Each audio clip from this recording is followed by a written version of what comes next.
Shalom Aleichem, damai sejahtera.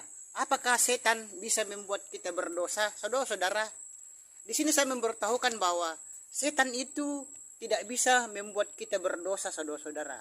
Setan itu hanya merayu dan membujuk kita manusia dan memperdaya kita manusia agar kita berbuat dosa atau melakukan dosa. Dan saudara-saudara, dosa itu disebabkan oleh keputusan dari diri kita sendiri. Dan saudara-saudara, di dalam Yakobus 1 ayat 13-15 berbunyi, tiap orang itu dicobai oleh keinginannya sendiri. Dan saudara-saudara, setan itu hanya dapat menggoda Hawa. Setan menggoda Hawa di Taman Eden.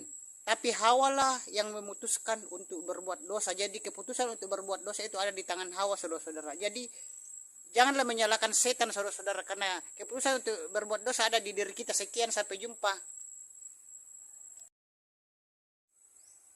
Shalom Aleichem, damai sejahtera. 12 hal yang setan tidak bisa lakukan. 12 hal yang setan tidak bisa lakukan. Yang pertama adalah setan tidak bisa membuat kita berdosa. Yang kedua adalah setan tidak bisa membuat kita takut akan kematian. Yang ketiga, setan tidak dapat mengambil kekuatan rohani kita. Yang keempat, setan tidak dapat mengganggu kita apabila kita bertindak mengusirnya. Yang kelima, setan tidak dapat mengontrol kita. Yang keenam, setan tidak maha adil. Dan yang ketujuh, setan tidak maha tahu. Yang kedelapan, setan tidak dapat memberi kebahagiaan. Yang kesembilan, setan tidak dapat melakukan sesuatu tanpa izin Tuhan. Yang ke-10, setan tidak dapat mencuri iman kita. Yang ke-11, setan tidak dapat menghancurkan masa depan kita. Dan yang ke-12, yang terakhir, setan tidak bisa menang. Itulah 12 hal yang setan tidak bisa lakukan. Sekian, sampai jumpa. Bapak yang memberkati. Shalom Aleichem, damai sejahtera. Haruskah kita menyalahkan setan apabila kita berdosa? Saudara-saudara, apabila kita melakukan dosa, saudara-saudara, janganlah kita menyalahkan setan atau iblis, saudara-saudara. Mungkin kalau kita berbuat dosa, mungkin kita berpendapat saya melakukan dosa ini karena setan yang ada di dalam hati dan pikiran saya, atau setan yang selalu menggoda atau merayu saya sehingga saya melakukan dosa. Saudara-saudara, di sini saya mau mengatakan bahwa janganlah kita menyalahkan setan apabila kita melakukan dosa, karena setan itu hanya dapat menggoda dan merayu kita untuk melakukan dosa, saudara-saudara. Tetapi keputusan untuk melakukan dosa itu ada di diri kita sendiri. Karena itu, kuatkanlah iman kita kepada Bapa Yahweh supaya kita tidak melakukan dosa. Sekian, sampai jumpa. Shalom Aleichem, damai sejahtera.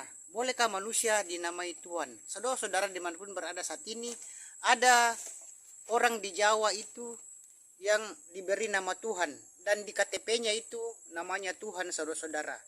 Dan saudara-saudara, banyak orang yang mempermasalahkan kalau ada orang yang diberi nama Tuhan oleh orang tuanya.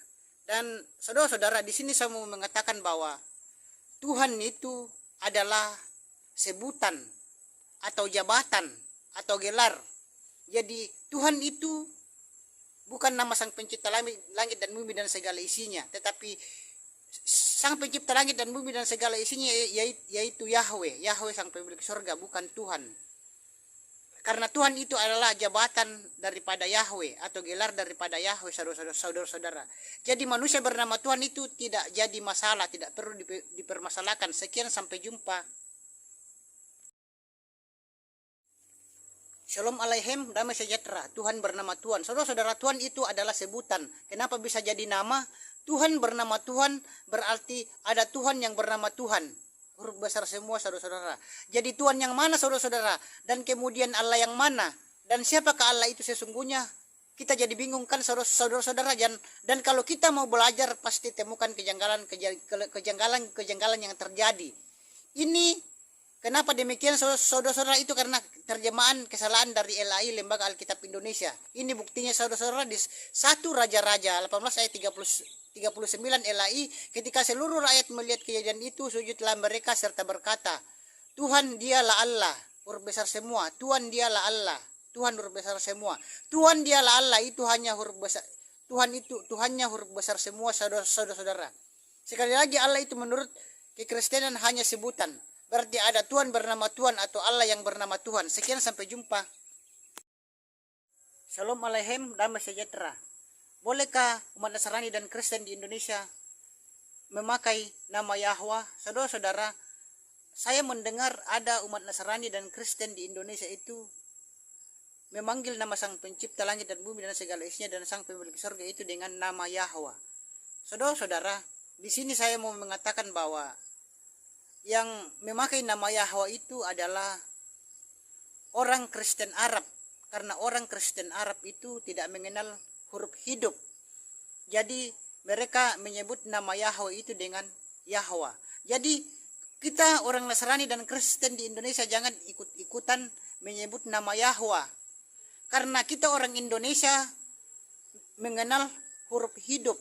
Jadi kita harus menyebut nama Sang Pencipta itu dengan Yahweh, bukan Yahweh. Jangan kita ikut-ikutan orang Arab yang menyebut nama Yahweh. Sekian, sampai jumpa. Bapak Yahweh memberkati. Shalom Aleichem, damai sejahtera. Apakah Allah itu dari Al-Ilah? Saudara-saudara, Allah itu bukan dari Al-Ilah, saudara-saudara. Dan orang Nasrani dan Kristen di Indonesia itu ada yang berpendapat bahwa Allah itu dari Al-Ilah, padahal Allah itu bukan berasal dari Al-Ilah.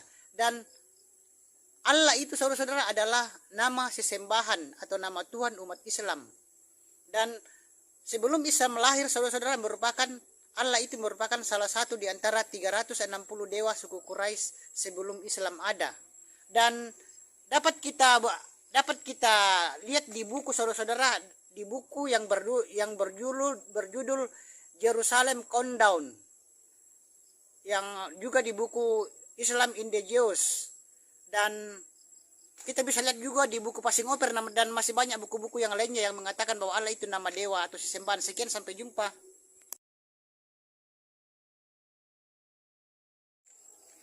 Shalom Aleichem, damai sejahtera. Apakah setan bisa membuat kita takut akan kematian? Saudara-saudara, dimanapun berada saat ini, setan itu tidak bisa membuat kita takut akan kematian bagi orang yang beriman kepada Bapa Yahweh beserta Yesus Masya Wira Kodes. Dan saudara-saudara, umumnya orang takut akan kematian. Tapi kita yang sudah percaya kepada Bapa Yahweh di dalam nama Yesus Masya, itu kita tidak perlu takut akan kematian. Sebab mati adalah keuntungan. Oleh karena kita berpindah kepada kehidupan yang kekal, saudara-saudara. Dan kuasa maut telah dikalahkan oleh Yesus Masya. Sehingga maut dan kebinasaan tidak berkuasa atas kita oleh karena Yesus Masya. Dan bila kita masih takut akan kematian, maka kita perlu mengecek kehidupan rohani kita.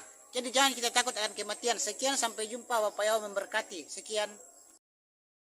Shalom Aleichem, damai sejahtera. Apakah di dalam kasih ada ketakutan? Saudara-saudara, di sini saya mau mengatakan bahwa di dalam kasih itu tidak ada ketakutan, saudara-saudara. Jadi orang yang masih takut itu, orang yang masih dalam ketakutan, contohnya takut kepada setan atau hantu, takut kematian, takut untuk melakukan hal-hal yang benar, itu berarti kasihnya belum sempurna. Karena orang yang masih dalam ketakutan itu menandakan bahwa kasih orang itu belum sempurna. Dan di dalam 1 Yohanes 4 ayat 18 berbunyi, 1 Yohanes 4 ayat 18 berbunyi, di dalam kasih tidak ada ketakutan. Kasih yang sempurna melenyapkan ketakutan. Sebab ketakutan mengandung hukuman, dan barang siapa takut, ia tidak sempurna di dalam kasih. Sekian, sampai jumpa. Bapak Yahweh memberkati. Shalom Aleichem, damai sejahtera. Bagaimana supaya kita sempurna di dalam kasih? Saudara-saudara, supaya kita sempurna di dalam kasih itu, kita tidak boleh takut, saudara-saudara. Karena orang yang takut itu mengandung penghukuman, saudara-saudara. Karena kalau kita takut itu, kita akan mendapat penghukuman. Kita akan mendapat penghukuman dari Tuhan. Jadi saudara-saudara, kalau mau sempurna di dalam kasih, maka janganlah takut, saudara-saudara. Di sini adalah Janganlah takut untuk melakukan kebenaran. Jangan takut untuk janganlah kecuali kalau melakukan kesalahan. Shalom Aleichem, damai sejahtera. Bunyi 1 Yohanes 4 ayat 18. 1 Yohanes 4 ayat 18 berbunyi, di dalam kasih tidak ada ketakutan. Kasih yang sempurna melenyapkan ketakutan. Sebab ketakutan mengandung hukuman. Dan barang siapa takut, ia tidak sempurna di dalam kasih.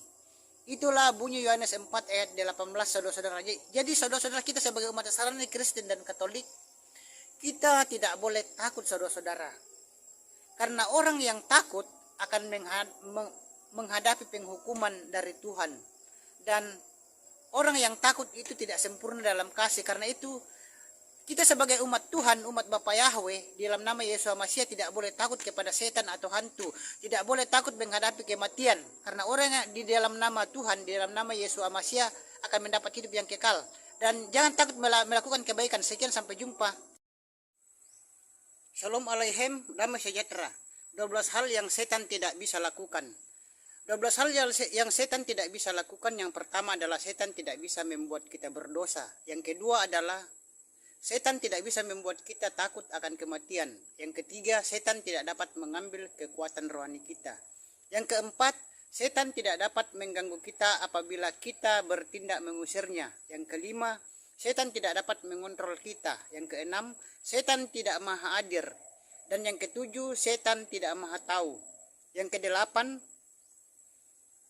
setan tidak dapat memberi kebahagiaan. Yang kesembilan, setan tidak dapat melakukan sesuatu tanpa izin Tuhan. Yang kesepuluh, setan tidak dapat mencuri iman kita. Yang kesebelas, setan tidak dapat menghancurkan masa depan kita. Dan yang ke-12, yang terakhir, setan tidak bisa menang. Itulah 12 hal yang setan tidak bisa lakukan. Sekian, sampai jumpa. Bapak yang memberkati. Shalom Aleichem, damai sejahtera. Apakah setan bisa membuat kita berdosa? Saudara-saudara, di sini saya memberitahukan bahwa setan itu tidak bisa membuat kita berdosa, saudara-saudara. Setan itu hanya merayu dan membujuk kita manusia dan memperdaya kita manusia agar kita berbuat dosa atau melakukan dosa. Dan saudara-saudara, dosa itu disebabkan oleh keputusan dari diri kita sendiri. Dan saudara-saudara, di dalam Yakobus 1 ayat 13 sampai 15 berbunyi, tiap orang itu dicobai oleh keinginannya sendiri. Dan saudara-saudara, setan itu hanya dapat menggoda Hawa. Setan menggoda Hawa di Taman Eden. Tapi Hawa lah yang memutuskan untuk berbuat dosa. Jadi keputusan untuk berbuat dosa itu ada di tangan Hawa, saudara-saudara. Jadi janganlah menyalahkan setan, saudara-saudara, karena keputusan untuk berbuat dosa ada di diri kita. Sekian, sampai jumpa.